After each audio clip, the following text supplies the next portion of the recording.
दोस्तों, हमारी आज की कहानी एक बाप की जिंदगी पर आधारित है, जिसको सुनकर हर वो आंख रो पड़े जो वाकई अपने माँ बाप से मोहब्बत करती है। कहानी को पूरा सुनिएगा, बहुत ही जबरदस्त कहानी है। मैं सुमैया महमूद एक आम सी घरेलू औरत हूँ। हम मियाँ बीवी में बहुत मोहब्बत और चाहत थी। मेरे पति महमूद बहुत अच्छी आदत के थे, लेकिन मेरी भी यही कहानी है जो अक्सर औरतों की होती है। शादी के बाद ऊपर तले के 3 बच्चों के साथ घर की जिम्मेदारी और महमूद साहब की कम सैलरी पर गुजर बसर करना मेरे लिए बड़ा मुश्किल काम था, जबकि कोई घरेलू मददगार भी न था। ऐसे हालात से मेरी तरह और भी बहुत सी औरतें गुजरती होंगी, लेकिन जो किस्सा मेरे साथ पेश आया उसने मेरी जिंदगी बदल के रख दी। ये उन दिनों की बात है जब मेरी शादी के 6 साल बीत गए थे। हर बार ऊपर वाले ने सिर्फ बेटियां ही दी थी, लेकिन तीनों बेटियों में बस 1.5 साल का ही फर्क था। मैं उन्हें ठीक से संभाल भी नहीं पाती थी। महमूद का छोटा सा घर, कम सैलरी, न कोई नौकर न चाकर, छोटे छोटे बच्चों के साथ मुझ अकेली से घर के कामकाज संभाले नहीं संभलते थे। महमूद भी अपने माँ बाप की इकलौती ही औलाद थे, लेकिन उनके बाबा मेरी शादी से चंद साल पहले ही गुजर चुके थे और मेरी सास मेरी शादी के 1 साल बाद ही चल बसी थी। एक अकेली औरत के लिए कठिनाइयों से भरा ये समय बड़ा मुश्किल होता है। हालांकि महमूद साहब सुबह नाश्ता बनाने में मेरी मदद करते थे, लेकिन जब वो अपने ऑफिस चले जाते तो मेरा पूरा दिन घनचक्कर बने गुजरता था। दिन बड़ी मुश्किल से गुजर रहे थे। घर पर मेरे अलावा कोई नहीं था जो मेरी बात सुनता। महमूद शाम को घर लौटते तो वो भी आते ही बच्चों में लग जाते थे, और रात का खाना खाते ही हम दोनों अपनी जिम्मेदारियों से इस कदर थके मांदे होते कि लेटते ही सो जाते थे। एक तो बच्चों की थका देने वाली जिम्मेदारी, उस पर घर की सफाई सुथराई, खानादारी, ये दिन मुझ पर बड़े कठिन गुजर रहे थे। लेकिन फिर एक दिन महमूद एक बड़ी सी उम्र के शख्स को अपने साथ घर में ले आए और फिर मुझसे बोले कि लो बेगम साहिबा, तुम्हारा मसला ऊपर वाले ने हल करवा दिया है। आज से ये नौकर तुम्हारे सारे काम कर दिया करेगा और बच्चों को भी संभाल लेगा। तुम इनसे जो काम कहोगी ये इनकार नहीं करेगा। बस शाम को 7 बजे के बाद वापस चला जाया करेगा। महमूद मुझसे कहने लगे कि ये बुजुर्ग मेरे ऑफिस के बॉस के घर के नौकर हैं। वो लोग कुछ महीने के लिए दुबई घूमने फिरने गए हैं और यहाँ उनका कोई करीबी रिश्तेदार भी नहीं है, इसलिए उन्होंने कहा है कि मैं उन्हें अपने साथ ले जाऊं। जो भी कामकाज हो तो बता देना। देखने में वो अच्छे खासे अधेड़ उम्र के थे। चेहरे पर शर्मिंदगी सी छाई हुई थी। सर के सारे बाल सफेद थे, नजरें झुकाए खड़े थे। सादे से कुर्ते पाजामे में, चेहरे पर सफेद रेशमदार दाढ़ी। मैंने सोचा कोई औरत होती तो मुझे कुछ सुकून भी होता। ये बुजुर्ग आदमी भला मेरी क्या मदद कर सकते हैं, लेकिन महमूद के बॉस का हुक्म था तो इसलिए हम टाल नहीं सकते थे।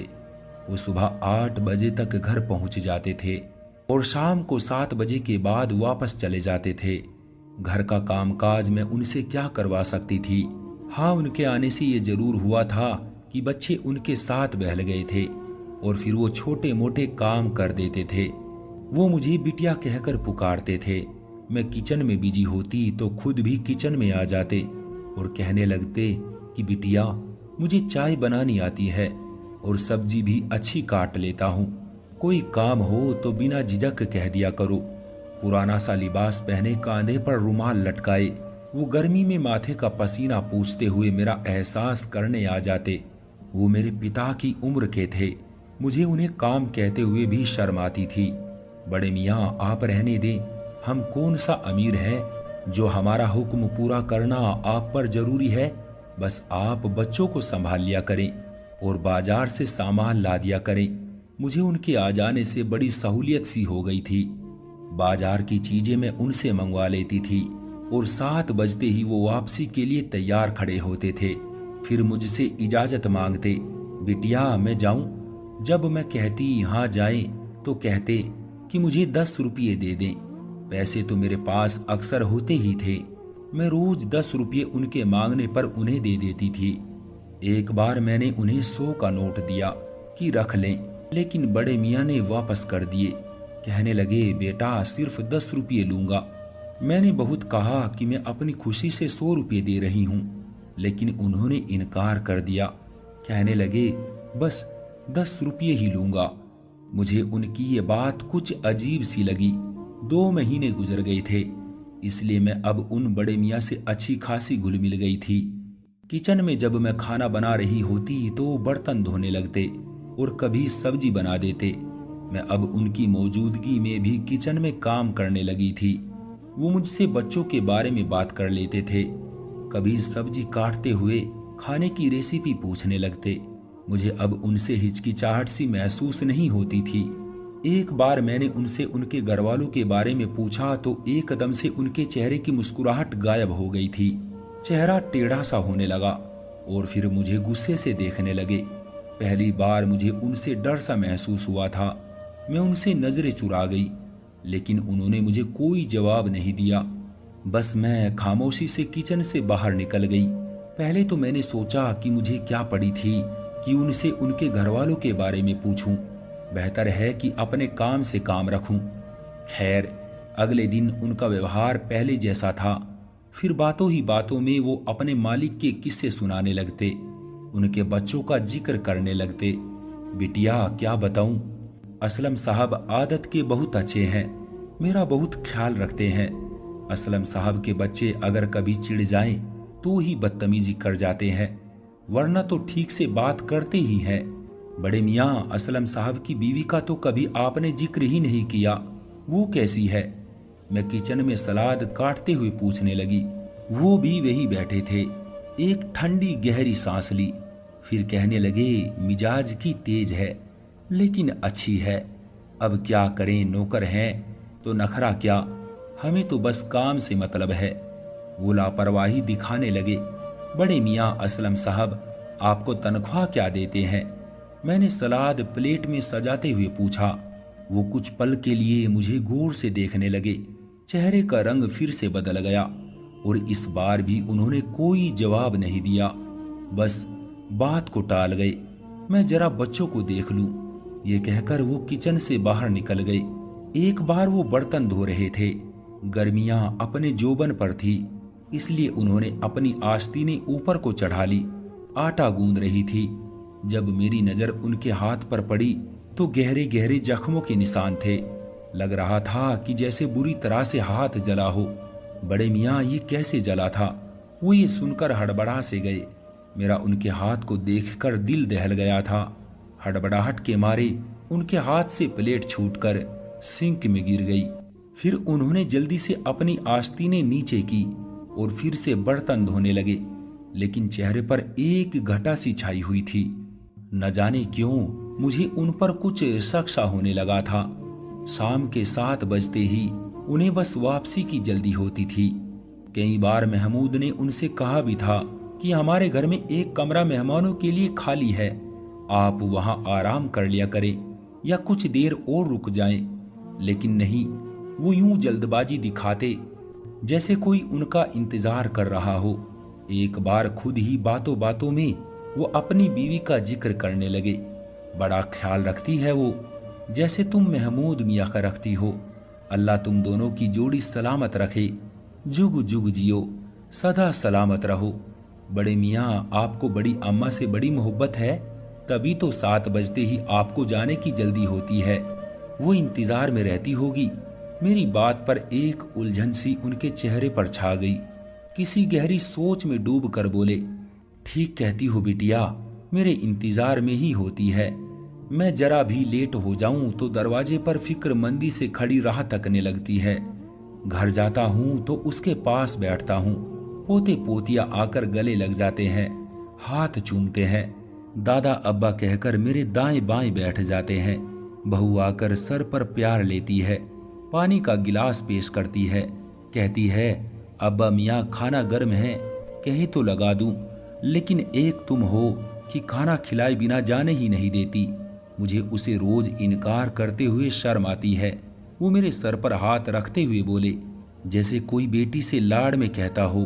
फिर रात को बेटा घंटों टांगे दबाता रहता है। मैं कहता हूं कि तुम खुद थके मांदे आते हो, फिर मुझे क्यों दबाने बैठ जाते हो? अरे मैं भी दिन भर करता ही क्या हूं? महमूद मियाँ और सुमैया मुझे काम कहाँ करने देते हैं, मेरा बड़ा ख्याल रखते हैं। लेकिन कहता है, अब्बा मियाँ, जब तक आपकी सेवा ना कर लूं तो मुझे नींद नहीं आती। मैं उनकी बातें सुनकर कहीं खो सी गई थी और सोचने लगी कि बड़ी अच्छी नेक औलाद है जो माँ बाप की इतनी सेवा करती है। फिर बड़े मियाँ बोले, असलम की माँ जब तक दिन भर की सारी बातें मुझे न बता ले, उसे कहाँ चैन पड़ता है। बस उसकी बातें ही खत्म नहीं होती कि मेरी आंख लग जाती है। ये कहकर वो हंसने लगे। मैं कहता हूँ, उम्र गुजर गई जमीला, पर तुम्हारी मोहब्बत अब भी वैसी ही है। फिर वो बड़े मियाँ मुस्कुराते हुए आंखों में आई नमी साफ करने लगे, जो शायद उनकी हंसने से आंखों में भर आई थी। असल मोहब्बत तो बड़े मियाँ वही है जो बड़ी अम्मा आपसे करती है। औरत की मोहब्बत कहाँ पुरानी होती है, वो तो वक्त गुजरने के साथ साथ और भी ज्यादा मजबूत होती चली जाती है। मेरी बात पर वो मुझे गौर से देखने लगे। तुम बिल्कुल जमीला की तरह बातें करती हो। सोचता हूँ अगर मेरी कोई बेटी होती तो बिल्कुल तुम जैसी होती। वो मुस्कुराते हुए बोले, आप नौकरी क्यों करते हैं बड़े मियाँ? मेरे सवाल पर वो फिर से रुख बदल गए थे। अजीब सा मिजाज था उनका। कभी बात करने पर आते तो कई घंटों तक अपने घर वालों के किस्से सुनाते रहते थे। कभी किसी सवाल पर बिना जवाब दिए ही उठकर चले जाते। अब भी बिना जवाब दिए ही उठकर चले गए थे। फिर मुझे एहसास हुआ कि शायद उन्हें पैसों की जरूरत होगी, बेटे की सैलरी ज्यादा नहीं होगी, तभी तो इस उम्र में मेहनत कर रहे हैं। मैंने महमूद से कहा कि आपका बॉस बड़े मियाँ को महीने की सैलरी तो देता ही होगा, जिससे उसका गुजर बसर तो हो ही जाता होगा। लेकिन अब आपके बॉस यहाँ नहीं है तो बड़े मियाँ के घर वालों को खर्च में मुश्किल होती होगी। आप जो आसानी से दे सकते हैं उन्हें दे दिया करें। मेरी बात सुनकर महमूद ने जवाब दिया, वाह, क्या लगता है सुमैया, मैंने कोशिश नहीं की होगी, लेकिन वो ले तब ना, हर बार इनकार कर देते हैं। कहते हैं बेटा सुमैया दे देती है, वही मेरे गुजारे के लिए काफी है। महमूद की बात सुनकर इस बार मैंने ठान ली थी कि बड़े मियाँ से पूछूंगी जरूर कि 10 रुपए के नोट से आखिर होता क्या है। अगले रोज मैंने बड़े मियाँ को 10 का नोट देते हुए पूछ ही लिया कि 10 के नोट से उन्हें मिलता क्या है। इस बार वो खामोशी से बाहर नहीं गए थे, बल्कि मुझसे कहने लगे, मेरे घर आना और सब अपनी आंखों से देख लेना। अगले दिन जब मैं उनके घर गई तो मेरे पांव तले से जमीन निकल गई। मैं और महमूद दोनों ही बड़े मियाँ के साथ उनके घर गए थे। एक पुराना सा इलाका था, छोटी छोटी गलियां थी, तंग सा माहौल था। एक गली में दाखिल होते ही 2-4 घरों के बाद गली बंद थी। आखिरी मकान के सामने हम बड़े मियाँ के साथ खड़े हो गए, लेकिन दरवाजा बंद नहीं था, हल्के से धक्के से ही खुल गया था। मैंने और महमूद ने एक दूसरे को हैरत से देखा। फिर हम अंदर दाखिल हो गए। घर बिल्कुल वीरान था। घर के अंदर दाखिल होते ही बड़ा सा आंगन था और सामने 3 कमरे थे। हर कमरे के 2 लकड़ी के दरवाजे थे। आंगन में लगे पेड़ सूख चुके थे। हर चीज मिट्टी का ढेर थी। आंगन के एक कोने में एक कब्र देखकर मेरे पैरों तले से जमीन खिसक गई थी, जिसकी मिट्टी गिरी हुई थी। घर में कोई और मौजूद नहीं था, वीरानी का राज था। बड़े मियाँ की चारपाई भी उस कब्र के बाईं तरफ बिछी हुई थी। करीब ही मिट्टी का घड़ा रखा हुआ था और उस पर स्टील का गिलास जो उल्टा रखा था। बड़े मियाँ सबसे पहले उस कब्र पर गए। जमीला, देखो तो सही, कौन आया है? अरे तुम्हें बताया तो था कि बिटिया आने की जिद कर रही है। बहाने बहाने से तुम सबका पूछती है, इसलिए इस बार साथ ले आया। मेरे कदम तो ये सब देखकर वही जम गए थे। महमूद की हालत भी मुझसे कुछ अलग न थी। बड़े मियाँ ने अपनी जेब से अगरबत्ती निकाली और माचिस से जलाकर कब्र पर लगा दी। फिर पलटकर हमें देखने लगे। तुम दोनों क्यों रुक गए? अरे आओ ना। तुम पूछती हो कि मैं 10 रुपये क्यों लेता हूँ। जमीला को अगरबत्ती की खुशबू बड़ी पसंद है, इसलिए उसके लिए ले आता हूँ। खुश हो जाती है बेचारी। चलो तुम्हें अपनी बहू से मिलवाता हूँ, बावर्ची खाने में होगी। वो मेरे लिए खाना तैयार करके रखती है कि अब्बा मियाँ को आते ही भूख लगी होगी। ये कहकर वो मेरे पास आए, मेरा हाथ थामकर अपने बावर्ची खाने में ले गए, जहाँ की हालत भी बाकी घर जैसी ही थी। खाली बावर्ची खाना था, चंद स्टील के बर्तन थे, वो भी मिट्टी से सने हुए। मुझे लगा शायद उनकी फैमिली किसी हादसे का शिकार हो गई है। सभी शायद दुनिया छोड़ चुके हैं, इसलिए ही बड़े मियाँ तन्हाई का शिकार हैं। उसी से बचने के लिए बिना सैलरी के काम करते हैं। फिर वो मुझे और महमूद को अपने बेटे के कमरे में ले गए। हालांकि कमरे में कोई नहीं था, लेकिन दीवार पर लगी तस्वीर देखकर महमूद और मेरे होश उड़ गए थे। खौफ की नजर से हमने बड़े मियाँ को देखा था। तस्वीर में बड़े मियाँ अपने बेटे और बहू के साथ खड़े मुस्कुरा रहे थे। बेटा जवान 21-22 साल का लग रहा था और बहू शायद 19-20 साल की होगी। महमूद की आंखें फैली हुई थी। ये तो असलम सर है। महमूद ने तस्वीर के सामने उस नौजवान की तरफ उंगली उठाकर हैरत से कहा। उनके मुंह से ये सुनकर अब मैं सुन्न सी होकर रह गई थी। मैंने आज तक महमूद के बॉस को नहीं देखा था, बस जिक्र ही सुना था। बड़े मियाँ, आप असलम सर के बाबा हैं? महमूद की आवाज हैरत के मारे कांपते हुए निकल रही थी। बड़े मियाँ की आंखों से आंसू जारी हो गए। नहीं बेटा, मैं तो उसका नौकर हूं। अब वो फूट फूट कर रोने लगे थे। महमूद ने आगे बढ़कर उन्हें अपने साथ लगा लिया। अब वो महमूद के गले लगकर फूट फूट कर रो रहे थे।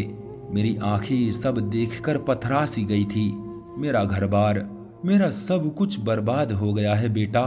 मैं तो आज तक ये नहीं समझ पाया कि मेरा कसूर क्या था।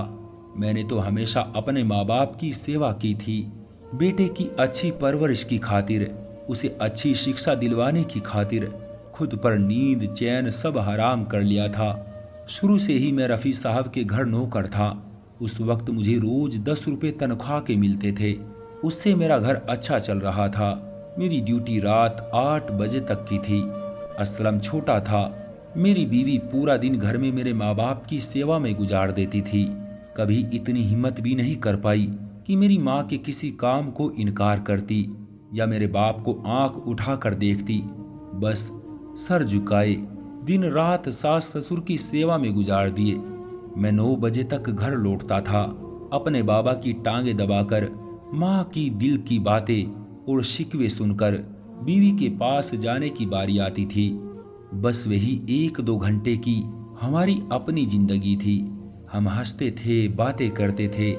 असलम की पैदाइश के बाद हमने खुद को पूरी तरह से बदल लिया था। हमने सोचा कि हम तो शिक्षा से अनपढ़ हैं, इसलिए लोगों की नौकरी करके उनके झूठे खाने खाने पर मजबूर हैं। बेटा पढ़ लिख जाएगा तो हमारे भी दिन बदल जाएंगे। वक्त आगे बढ़ता रहा। मेरे माँ बाप भी एक के बाद एक दुनिया से चले गए। कब मैंने बाप की चारपाई संभाली और कब जमीला ने अम्मा की जगह ले ली, कभी खबर भी ना हुई। हमारे स्याहबाल, खूबसूरत जवानी, असलम की परवरिश और ख्वाहिशात के सामान इकट्ठे करते करते बुढ़ापे की दहलीज पर पहुंच गई। असलम अब नौकरी पर लग चुका था। मैंने अपने सेठ रफी साहब से कहकर असलम की उनके ऑफिस में नौकरी लगवा दी। वो भी मेरी बात मान गए, क्योंकि मैंने सारी जवानी उनके घर की सेवा में गुजारी थी। बस रोज के 10 रुपए की सैलरी पर, बाकी वो अपने घर का बचा खाना और झूठे कपड़े दे देते थे, जिन्हें पहन पहन कर मैंने और जमीला ने वक्त गुजारा था। रफी साहब की एक ही बेटी थी, गुलनाज, इकलौती थी, इसलिए घमंडी और बदतमीज भी थी। मुझे तो नौकर कहकर पुकारती थी, लेकिन बहरहाल जब मैं नौकर था तो नखरे क्या दिखाता। बात यहीं तक रहती तो तकलीफ न देती। असलम की सैलरी अच्छी लग गई थी। मैंने सोचा अब हम दोनों बुढ़े बुढ़िया के भी दिन बदल जाएंगे। मैं भी अब नौकरी छोड़कर घर बैठ जाऊंगा। जो वक्त जवानी में बीवी को दे नहीं पाया, वो हम दोनों बुढ़ापे में साथ गुजार लेंगे। सोच तो यही थी कि जैसी सेवा जमीला ने मेरे माँ बाप की है, बहू भी वैसे ही हमारी भी करेगी। असलम की पहली सैलरी मिलने पर मैंने रफ़ी साहब से कहा कि मुझे अब नौकरी से छुट्टी चाहिए। वो भी खुशी से मान गए। चंद महीने घर पर रहकर ही गुजारे थे कि एक दिन रफ़ी साहब मेरे घर आए और गुलनाज के लिए असलम का रिश्ता मांगा। मैं तो हैरान रह गया, कहाँ असलम और कहाँ गुलनाज। असलम खूबसूरत था और मेहनती भी था। रफ़ी साहब को और क्या चाहिए था। सारी जिंदगी मेरी तो गुलामी में गुजर गई थी, अब उन्हें असलम की गुलामी चाहिए थी। गुलनाज बेटी अगर किसी दूसरे घर विदा होकर जाती तो 4 दिन ना रह पाती, इसलिए असलम को फंसा लिया और मेरा बेटा भी दौलत देखकर हवा में उड़ने लगा। मेरे लाख समझाने पर भी गुल से शादी पर वो डटा रहा। बहरहाल मुझे ही आखिर में बेटे की ख्वाहिश के सामने सर झुकाना पड़ा। गुलनाज चंद दिन ही हमारे घर की जीनत बनी, फिर असलम को भी अपने साथ ले गई। जमीला बहुत रोई थी, लेकिन मैंने उसे समझाया कि बेटे की अपनी जिंदगी है, उसे गुजारने दो। वो कहने लगी कि मैंने भी तो अपनी जवानी अपनी ख्वाहिशात पर मिट्टी डालकर असलम की ख्वाहिशात को पूरा करने में उम्र गुजार दी, क्या ये दिन देखने के लिए? मैंने कहा वो हमारा फर्ज था। वो रोने लगी, कहने लगी उसका कोई फर्ज नहीं है। मैंने उसे बहुत बहलाया, लेकिन वो बीमार रहने लगी थी और असलम पहले पहले तो हफ्ते में 1 बार शक्ल दिखा जाता था। घर के खर्चे के लिए पैसे भी दे जाता था, लेकिन फिर उसका आना जाना कम हो गया। मैंने जब देखा कि बेटा अब खर्चा भी नहीं देता तो किसी और घर में नौकरी कर ली। जमीला की जवानी भी मेरा इंतजार करते करते गुजरी थी और बुढ़ापा भी इंतजार की नजर हो गया। मुझे अगर जरा देर हो जाती तो दरवाजे की दहलीज पर खड़ी मेरा इंतजार करती रहती थी और यही इंतजार उसे एक दिन कब्र में ले गया। मैं अकेला रह गया। मुझे अपने घर से बड़ा प्यार था, इसलिए मैंने जमीला को कहीं नहीं जाने दिया और यहीं इसी आंगन की कच्ची जमीन में दफना दिया। असलम मुझे जबरदस्ती अपने साथ ले गया। मैं दिन वहां गुजार लेता था, लेकिन रात को मुझे लगता था कि जमीला अकेली है, इसलिए वापस घर पर ही रात गुजारता था। गुल ने तो कभी मुझे अपना बाप समझा ही नहीं, आज तक मुझे नौकर कहकर पुकारती है। असलम अब भी उसके एहसानों के हाथ तले दबा हुआ है, इसलिए कुछ नहीं कहता। बच्चे भी माँ के नक्शे कदम पर चल निकले हैं, इसलिए मेरी हैसियत उस घर में वही है जो पहले होती थी। अब भी मैं वहां नौकरी करता हूँ, बस फर्क ये है कि अब रफ़ी साहब के बजाय 10 रुपये नौकरी के गुल से बड़े हक से मांगता हूँ, क्योंकि वो मेरी मेहनत की कमाई होती है। जमीला को अगरबत्ती की खुशबू बहुत पसंद है, इसलिए 10 रुपये की अगरबत्ती ले आता हूँ।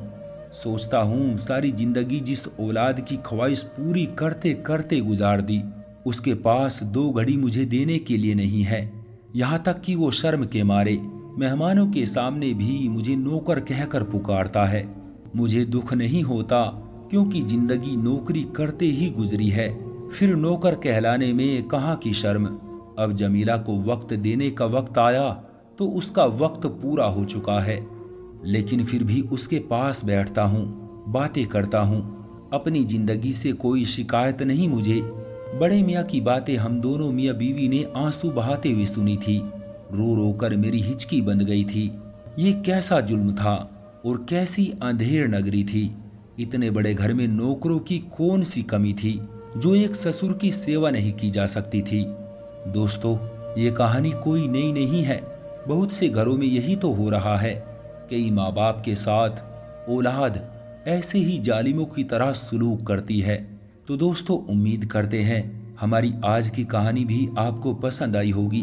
आपका क्या कहना है इस कहानी के बारे में, कमेंट करके हमें जरूर बताएं। वीडियो को लाइक कर दीजिए और इसी तरह की कहानियां लगातार देखने के लिए चैनल को सब्सक्राइब करके घंटी को दबाकर ऑल पर सेट कर लीजिए, ताकि आने वाली वीडियो का नोटिफिकेशन आपके पास तुरंत पहुंचे। मैं मिलता हूं आपसे अगली वीडियो में, तब तक